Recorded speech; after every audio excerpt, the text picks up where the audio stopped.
ഉപരാഷ്ട്രപതി തെരഞ്ഞെടുപ്പിനുള്ള സ്ഥാനാർത്ഥി ചിത്രം തെളിഞ്ഞതോടെ വോട്ട് കണക്കുകൾ കേന്ദ്രീകരിച്ചുള്ള ചർച്ചകളും സജീവമായി.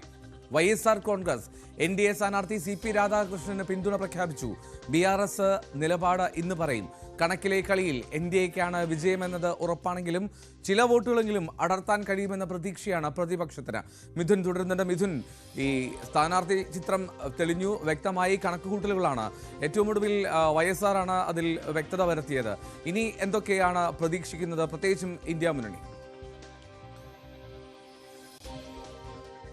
എൽദോ, ഇന്ന് അല്പസമയത്തിനകം തന്നെ ഇന്ത്യ സഖ്യത്തിന്റെ യോഗം ചേരുന്നുണ്ട്. 10 മണിക്കാണ് യോഗം ചേരുന്നത്. ഈ യോഗത്തിൽ ഇന്ത്യ സഖ്യത്തിന്റെ ഉപരാഷ്ട്രപതി സ്ഥാനാർത്ഥിയായ B. സുദർശൻ റെഡ്ഡി ഈ യോഗത്തിൽ പങ്കെടുക്കുകയും ചെയ്യും. നാളെയാണ് അദ്ദേഹം പത്രിക സമർപ്പിക്കുന്നത്. അതേസമയം NDA സ്ഥാനാർത്ഥി CP രാധാകൃഷ്ണൻ അദ്ദേഹം ഇന്ന് പത്രിക സമർപ്പിക്കും. ഇന്ന് കഴിഞ്ഞ ദിവസം NDAയുടെ യോഗത്തിൽ അദ്ദേഹം പങ്കെടുക്കുകയും ഒപ്പം തന്നെ പാർലമെന്ററി പാർട്ടി യോഗത്തിലടക്കം പങ്കെടുക്കുകയും ചെയ്തിരുന്നു. എന്തായാലും സ്വാഭാവികമായും നമുക്കറിയാം, കണക്കിലെ കളിയിൽ NDAയ്ക്ക് തന്നെയാണ് മുൻതൂക്കം എന്നുള്ളത് തന്നെയാണ്. 422 വോട്ടുകൾ NDAയ്ക്കുണ്ട്. അതുകൊണ്ട് തന്നെ സ്വാഭാവികമായും NDA സ്ഥാനാർത്ഥി തന്നെ വിജയിക്കുമെന്നുള്ള കാര്യം നിസ്സംശയം നമുക്ക് ഉറപ്പിച്ച് തന്നെ പറയുകയും ചെയ്യാം. പക്ഷേ വലിയൊരു പോരാട്ടം നടക്കട്ടെ എന്നുള്ളൊരു നിലപാടിലായിരുന്നു ആദ്യഘട്ടം മുതൽ ഇന്ത്യ സഖ്യമുള്ളത്. കാരണം രാജ്നാഥ് സിംഗ് ഈ ഒരു ഉപരാഷ്ട്രപതിയെ തിരഞ്ഞെടുക്കുന്ന ഈ ഒരു വേളയിൽ അത് ഏകകണ്ഠമായി എല്ലാവരും ഒരുമിച്ചുകൊണ്ട് തന്നെ CP രാധാകൃഷ്ണനെ പിന്തുണയ്ക്കണമെന്നുള്ള ഒരു അഭ്യർത്ഥന നടത്തിയിരുന്നു. മല്ലികാർജ്ജുൻ ഖാർഗെയും ഒപ്പം തന്നെ MK സ്റ്റാലിൻ അടക്കമുള്ള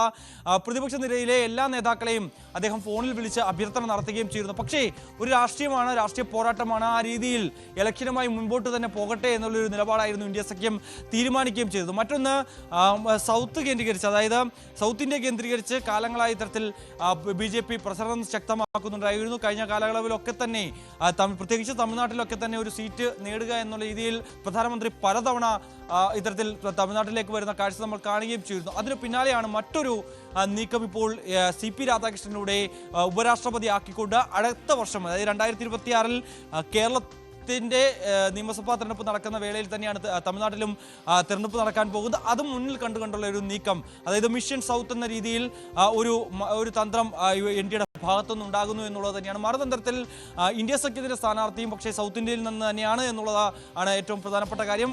അത് ഹൈദരാബാദ് സ്വദേശിയാണ് ജസ്റ്റിസ് B. സുദർശൻ റെഡ്ഡി. അദ്ദേഹത്തെ രംഗത്തിറക്കിക്കൊണ്ട് സൗത്ത് ഇന്ത്യയിൽ മറ്റൊരു ചെക്ക് വെക്കാനുള്ള ഒരു നീക്കമായിരുന്നു. പക്ഷേ സ്വാഭാവികമായും നേരത്തെ DMK ഒക്കെ മുന്നോട്ട് വെച്ചതുപോലെ തന്നെ